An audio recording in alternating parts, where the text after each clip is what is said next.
serve Germany or the feline, not both. It's just that sort of talk that had you sent here, Colonel.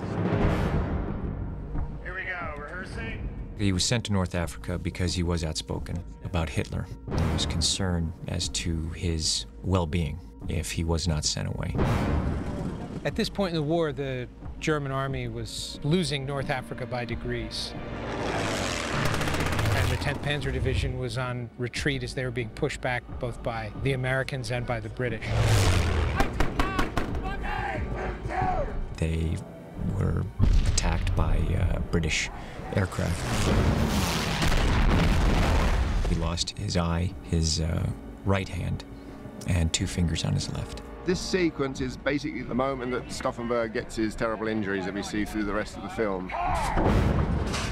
This is a very realistic type film. The movie has been incredibly well researched, so we wanted to be as truthful and as close to reality as the real story was, because the real story stands on its own legs.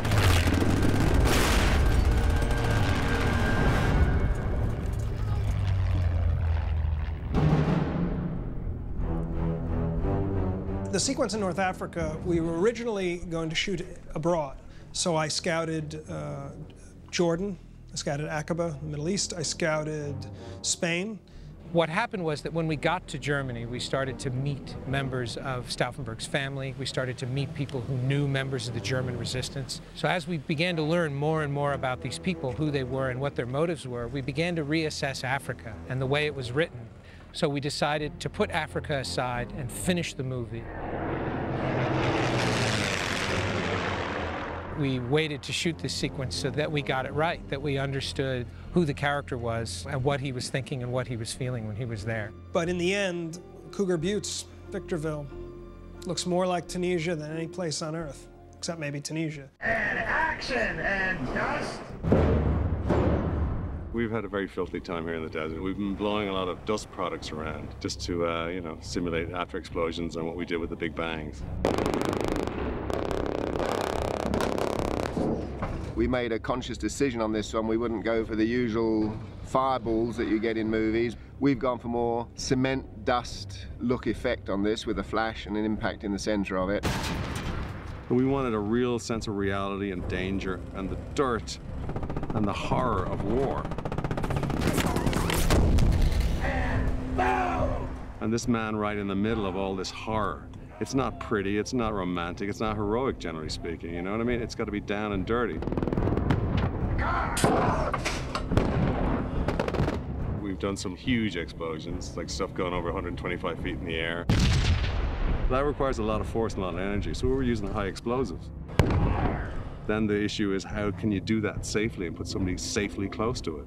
So basically what we were doing was building big shape charges here, and generating and shooting our forces vertically, and then being able to direct the energy so carefully and so reliably that we could predict exactly how it was going to behave when we popped it, so we could stick somebody in an area we knew was going to be a safe zone.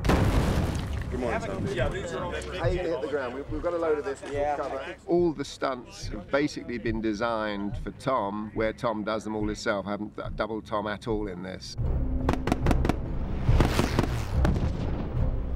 Right over here, we have a tank that we blew. That was probably our biggest explosion with the actors. Bernard Hill and Tom Cruise were right on top of that explosion when it went. And we've actually come up with, I think, some great-looking explosions and very realistic. Looking at the footage and the photographs of the Second World War, I think the dust adds so much to it.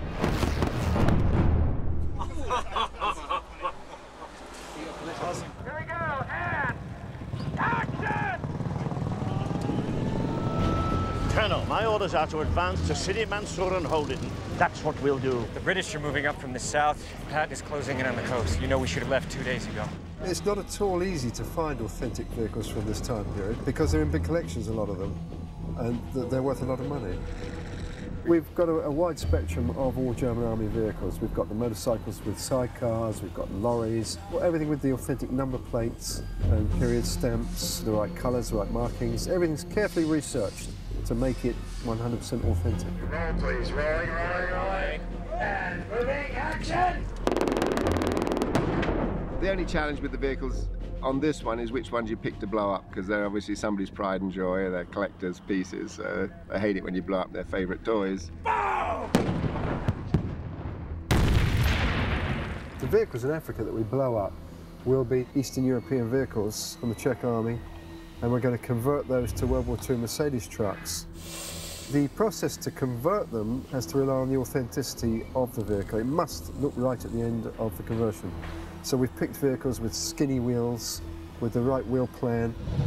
The chassis will be cut in halves with quick release sections, so those will be very, very carefully prepared vehicles which will completely blow apart. How was it, Brian? Did you shoot it? Yes! That was awesome. Nice job. I'd never worked with Brian before, but I must say it was absolute joy. He's been fantastic. He gave me his take on what he'd like to see, and I read the script. But I came out here and planned everything. He flew in the night before we started shooting. I showed him what I plotted out, the route the aeroplanes were going to take, and what the effects were going to be. He's an absolute treasure to work with. It's fantastic. You know, in the world of modern visual effects, it's rarer and rarer, particularly with equipment this old, that we get to shoot with real aircraft and all this real material. It was a very cool experience. To be there on set and see what it was that we were creating, the level of detail and authenticity that every department was pushed to create. All right, here we go, guys. Bring that fan on. Dust me out. Come on, we're fighting the wind. There you go. Go, go, go, go. There you go. All right, good. Exciting, very powerful, and definitely added the story and emotional dynamic of the film. Slowly.